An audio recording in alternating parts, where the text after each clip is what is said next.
Terima kasih buat kalian yang telah mengklik video ini. Di video kali ini gue akan mencoba berandai-andai tentang gimana jadinya kalau Godzilla melawan superhero dari Marvel. Siapa sajakah yang bisa mengalahkan Godzilla? Dan siapa sajakah yang tidak bisa mengalahkan Godzilla? So, gue ucapin selamat datang di New Monster. Dunianya para monster.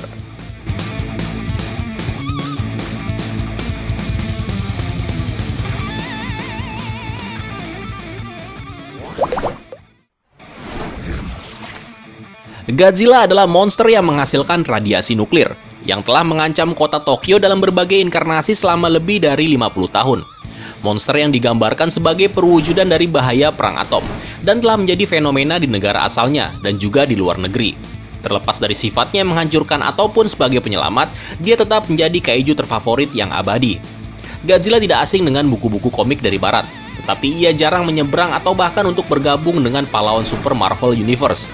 Jika Godzilla harus berhadapan dengan superhero Marvel, pahlawan apa saja yang bisa mengalahkannya, dan yang mana yang akan dihancurkan oleh Godzilla?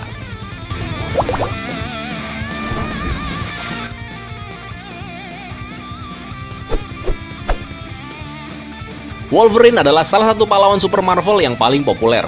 Dia telah menjadi anggota dari setiap nama besar super team yang dimiliki oleh Marvel, X-Men, Avengers, bahkan Fantastic Four, yang dikenal dan dihormati oleh komunitas superhero dengan cara yang tidak dimiliki oleh banyak pahlawan.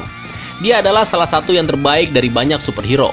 Sayangnya yang kurang adalah kemampuan untuk melawan monster radioaktif raksasa. Memang Wolverine memiliki faktor penyembuhan dan kerangka yang tidak bisa dipatahkan, yang akan membuat Godzilla tidak bisa membunuhnya. Akan tetapi dia juga tidak bisa menjatuhkan makhluk buas itu tanpa bantuan dari teman-temannya yang lebih kuat. Jadi kesimpulannya Godzilla bisa mengalahkannya, tapi tidak bisa membunuh Wolverine.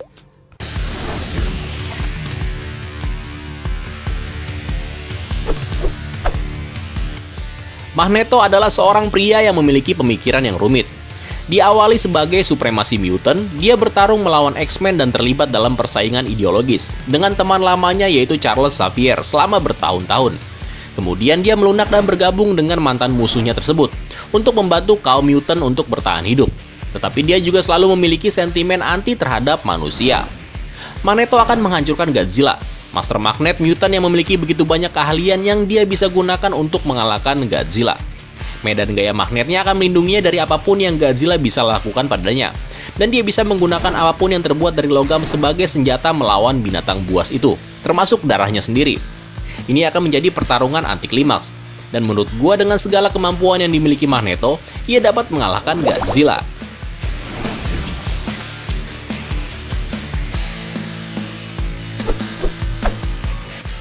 Captain America adalah Sentinel of Liberty.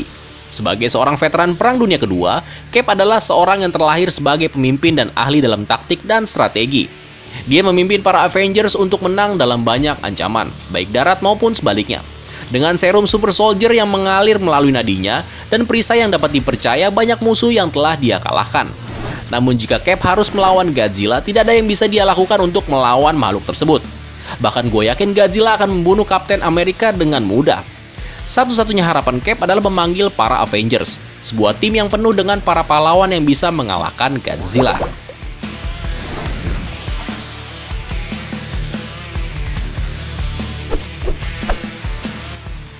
Thor adalah dewa petir bangsa Nordik. Thor memegang palu bernama Mjolnir. Ia dapat mengendalikan petir, memanggil badai, terbang, bergerak di antara dimensi, dan memiliki kekuatan dan daya tahan yang sangat besar. Sebagai dewa, dia telah berjuang selama ribuan tahun, mengasah keterampilannya dalam pertempuran sebelum datang ke bumi dan bergabung dengan Avengers untuk melindungi bumi dari semua ancaman. Jika harus melawan Godzilla, pastinya menjadi hal yang mudah bagi Thor.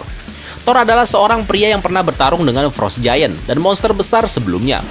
Dengan kekuatan fisiknya yang luar biasa dan kemampuan Mjolnir bahkan Stormbreaker miliknya, memungkinkannya menyerang dari jarak yang jauh, dan Godzilla hanya memiliki sedikit peluang jika harus melawan God of Thunder tersebut.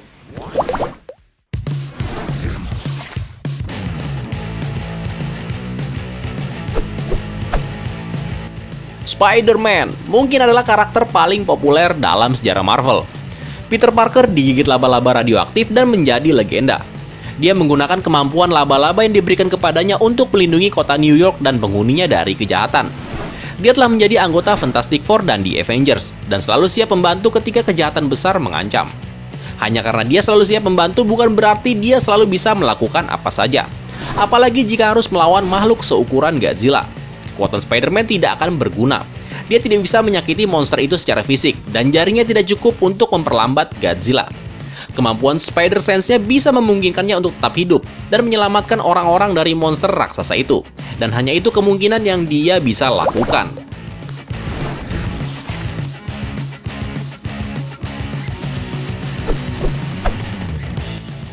Tony Stark adalah seorang industrialis jutawan yang jenius. Selain itu dia juga Iron Man, The Old Avengers, dan superhero yang luar biasa. Armornya dapat memberinya kemampuan untuk terbang, kekuatan yang luar biasa, daya tahan, dan banyak lagi yang dikombinasikan dengan semangat gigi dan kecerdasan yang luar biasa. Dan dia telah menjadi pahlawan super utama.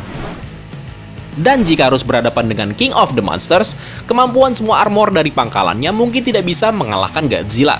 Tidak ada keraguan bahwa dia tidak bisa datang hanya dengan armor di badannya saja, dan mengalahkan sang raja monster begitu saja. Akan tetapi kejeniusan Iron Man memungkinkannya untuk beradaptasi dengan musuh-musuhnya dan menemukan cara terbaik untuk mengalahkan Godzilla.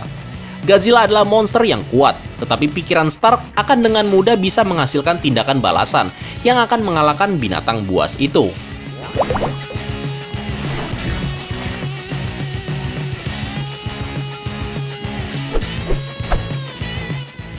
Luke Cage memulai karir superhero-nya sebagai mantan narapidana dan diberi kekuatan melalui sebuah eksperimen. Dia diberikan kekuatan super dan mempunyai kulit yang tidak mudah pecah. Kemampuan itu digunakannya untuk membersihkan kejahatan di sekitar New York City sebelum bekerja sama dengan Iron Fist dan menjadi bagian dari Heroes for Hire. Akhirnya dia bergabung dengan Avengers dan menjadi anggota komunitas superhero yang disegani. Bahkan dengan kulit yang tidak bisa dipatahkan, Luke akan mengalami kesulitan jika harus melawan Godzilla. Luke juga telah menunjukkan kecenderungan untuk mengalami cedera internal. Ditambah lagi napas radioaktif Godzilla mungkin dapat membunuhnya dalam sekali serangan.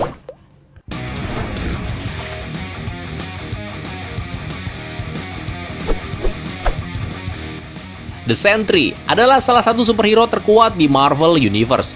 Dia memiliki kekuatan jutaan matahari yang diberikan kepadanya oleh obat yang dia temukan. Dia bernama Robert Reynolds, yang merupakan seorang pecandu narkoba yang mencuri sebuah formula dan mengambilnya. Dan akhirnya dia mendapatkan kekuatan yang sangat besar. Dia juga mempunyai kepribadian kedua atau bagian dari sisi gelapnya yang bernama Void. Sentry terlalu kuat dan tidak bisa digambarkan dengan kata-kata. Dia bisa berdiri berhadapan dengan Hulk, merobek Ares sang dewa perang menjadi dua, dan juga berselisih dengan Thor. Dengan semua kekuatan dari Sentry, Godzilla tidak memiliki kesempatan untuk menang sama sekali. Dan bahkan jika Sentry kehilangan kendali dan pada akhirnya Void muncul, maka itu akan menjadi akhir dari Godzilla.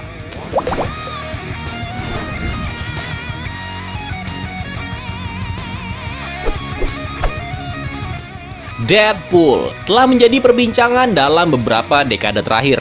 Dengan dua filmnya yang sukses dan beberapa penampilannya dalam komik, dia telah menjadi lebih populer. Dengan penampilan humornya serta kemampuan bertarungnya yang sangat menghibur dan juga kemampuannya dalam menyembuhkan diri, ia menjadi salah satu superhero yang sulit untuk dikalahkan. Akan tetapi sama seperti Wolverine, tidak ada yang bisa dilakukan Deadpool untuk menyakiti Godzilla. Dia tentu saja akan mencobanya dan mungkin akan terlihat sangat lucu. Godzilla memang tidak bisa membunuh Deadpool, tetapi Godzilla pasti bisa membuat Deadpool babak belur.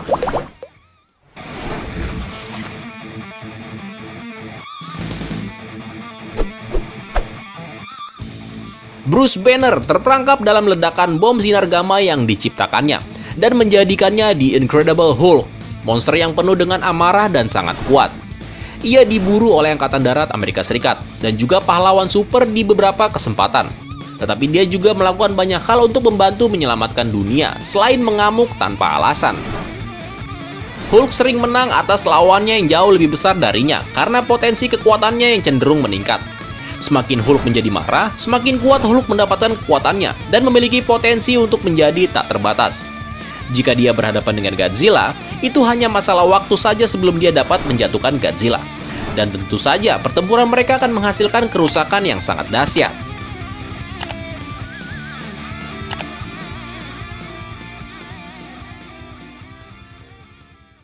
Yang pertama dari narator Koplak Channel.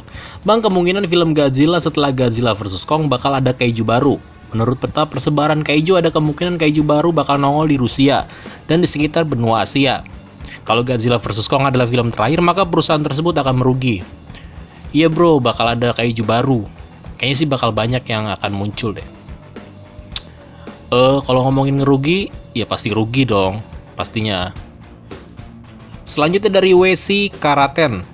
Hobinya Techitronin suka ngebelah musuh jadi dua, udah jadi ciri khas. Shin Godzilla sequelnya nasibnya gimana bang? Bakal dilanjutkah setelah Monsterverse tamat? Sepertinya bakal dilanjut bro. Selanjutnya dari Humam Hastungkoro. Bang, ceritain yang Pacific Rim yang lain. Masih ada Horizon Brave, saya belum lihat. Oke. Dari Rizky Rumah. Katanya di website Legendary Pictures ada film baru setelah Godzilla vs Kong, yaitu Mothra. Ah, masa bro? Nggak ada. Coba nanti gue lihat ya.